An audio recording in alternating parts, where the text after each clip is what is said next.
Hey, Joven here. Welcome to Project Beast? What? Hey, Joven here. Welcome to Project Beats. This took me a minute to edit, but here we are. If you're new around here, please consider subscribing. Really helps the channel out. Right, we got the Yamaha DTX10 TCM model. I'll be sharing my impressions and my thoughts about this kit. Also, this is the last video I have in my hard drive, and it might be a while before the next one. I will still try to drop by the stores and shoot some videos if they will allow me, but so far this is the last one I have in the lineup. I do have a very short clip of when I try the new super quiet Roland eDrums in Japan. I don't know if you guys are interested to hear my thoughts on that. Also, I have a whole set of lemon cymbals I just ordered for my school. If any of you want to hear my thoughts on that, leave a comment below. If at least 5 of you ask for that video, I'll do it for sure. If you notice, I'm doing a lot more music tech, music production type direction, which I love to do. But yeah, thank you guys for sticking around, especially those of you who stayed. Definitely a lot more videos ahead. Big thanks to Yamaha Singapore for having me and letting me do my thing in their store. Just to preface this video, the DTX10, the demo unit has been sitting there for a while. I'm not making excuses for my terrible drum playing. It is what it is. I'm just saying, if I set this up myself, it will be more optimized for my style of playing. I did have to position things and make sure things are not spinning and all that. The only thing I wasn't able to do is set threshold for my style of playing. There were some double triggers on the kick occasionally. I'm not sure if you're going to notice. Also, the kick was walking away. So yeah, this unit has been there for a while, and I'm sure a lot of people made their tweaks on that kit. So yeah, less than ideal, I would say, but here are some playing demo for you.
Right, so you probably know about this kit already. It's not exactly new, but here are some highlights. The DTX Pro module, you got 14 trigger input, if I'm not wrong, multiple output with a lot of controls, making it ideal for live applications. The DTX10 is Yamaha's flagship at the moment. This one has the TCS drum heads or textured cellular silicone. You get great rebound, drum feel, and quieter ambient noise for sure. I really like it. You got quick access on the ambience, compressor, and effects on the module, as well as direct quick mixer function. You also have 3-zone cymbal sensors for the crashes and ride, which is always great to have. The hardware rack on this is awesome, super solid. You can position your kit exactly the way you like. Unlike some of these mid-level eDrum rack, they are very limited in terms of positioning, but no problems on the DTX10. Also, samples. You can import your own samples and layer it up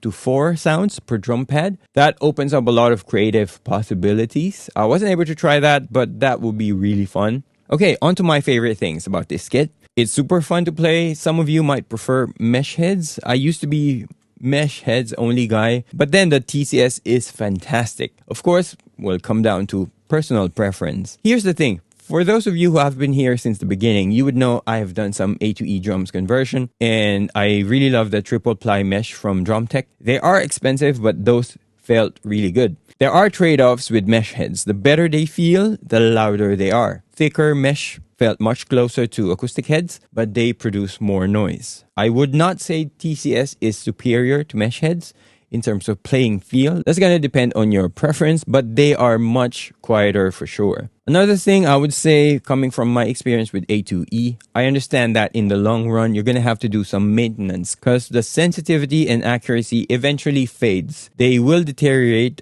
at some point, and I'm speaking from my experience. Maybe your experience is different. I'm just saying from a durability and consistency standpoint, I can see the TCS holding up longer than mesh. Of course, those pre-built mesh heads from Roland might last longer than A2E. Also, I'm not saying TCS won't deteriorate and won't have problems, but I'm thinking they will hold up longer because the triggers are fixed under those TCS. So in theory, they are well controlled. They will stay more consistent for longer. But that's just my opinion. Second, as I've mentioned, I really like the hardware rack. That thing is solid. Really no limitations on positioning. You can add regular hardware stands on it. It's actually similar as the racks used on acoustic drums. So any accessory and stand made for that will work here. Also, they look awesome. They look pro. The module, by the way, has Bluetooth, so you can simply connect your music using your phone. You're good to go. Next thing for me is dynamics. There is no perfect eDrums, and as my students like to call them, pretend drums. I'm not saying anything. I mean, they are a different thing. But DTX10 to me has the easiest adjustment that I had to do playing wise. All eDrums, you have to adjust your playing to get it to sound the way you want to. Actually, one of the main reasons why I switched to Tama True Touch practice pads instead of eDrums. But this has been the easiest one to adjust to in my opinion with the TCS heads. If I had time to edit threshold, I could probably dial that more to my liking. But I really like this kit. Hi-hat splash took me a minute to get, but that was also very doable on this kit. I can't say that in other mid to entry level eDrums. I did, however, had to lock the hi-hat tight so that it faces me the correct way and so it doesn't spin. But when you get it dialed in, it is set. It plays really well and very sensitive to hits. The 3-zone crashes and right is of course great to have. Gets you closer to an acoustic drum feel and sound. Now the next one will be probably a split on opinion, drum shell sizes. If this was me from way back, I would hate the size of this kit because it's smaller than other pretend drums. I mean eDrums that have smaller acoustic shell sizes. But the wood shell is nice. Also, it's really not an acoustic drums. Again, it's a different thing. I'm with them on the shell sizes. I don't hate it. Besides, pancake drums are a thing nowadays, right? Okay, maybe a bit bigger size for the kick, but that's it. Overall, I don't mind it at all. I mean, you're an eDrum, so be an eDrum. is all I'm saying. I'm sure split opinion on that, but that's what I think. Price comparison, if this is my money and I'm buying an e-kit today, my priority will be longevity, consistency, serviceability, or repairability. I already mentioned that eDrums are a different instrument versus acoustic, so my priorities this time is different. Against similarly priced Roland VAD507, I would pick the DTX10 for a couple of reasons. The module is more robust in my opinion. You get more output for routing. That means better mix when used live. The VAD507 will be tricky to mix live since it only has 2 bus out. You can of course argue you can mix it in the module, but that is also limited compared to what front of house is using to mix. Also, being able to load samples is a win here, definitely in my opinion. Also, I have a terrible experience with the Rolands personally, from the VAD507 to the TD50, digital hi-hat, ride, and snare. When we got that new insert from about a couple of years now, I used to play a couple of weekends every quarter back then. When they were new, they played beautifully, but on my 3rd and 4th time playing, all the digital pads are toast. I had to find the sweet spot for the ride and the hi-hat. They don't react as normal when they were new. The snare lost the rim click. You have to finesse your way to find it. It was terrible playing those. I mean, I can't say that's Roland's fault because I don't know for sure what happened. But yeah, dynamics were fried. Sensitivity is gone. The sweet spot is like 1-2 inches. I had to put some glow tape on the cymbals so I can find it in the dark and get some decent sound out of that. But I know, of course, we all have different experiences with the Roland kits. I'm just saying, with that experience, and if I'm using my money, I'll be looking at a different brand for sure. EFNOTE 5, I think, will be a contender against the DTX10, price-wise, here in Singapore. I have no long-term experience with that, but initial impression is impressive. Dynamics and playing feel on the EFNOTE 5X is not bad. So yeah, those two would probably be against each other if I'm spending my money. I tried it before. Hi-hat, foot splash, and foot check are some of the better ones out there. Sensitivity and mix outputs are robust as well. Right, so that's gonna be it for this video. I'm sure I missed a few things. Let me know in the comments below if you have questions. I'll be sure to get to you guys. So yeah, that's gonna be it for this video. See you guys in the next project.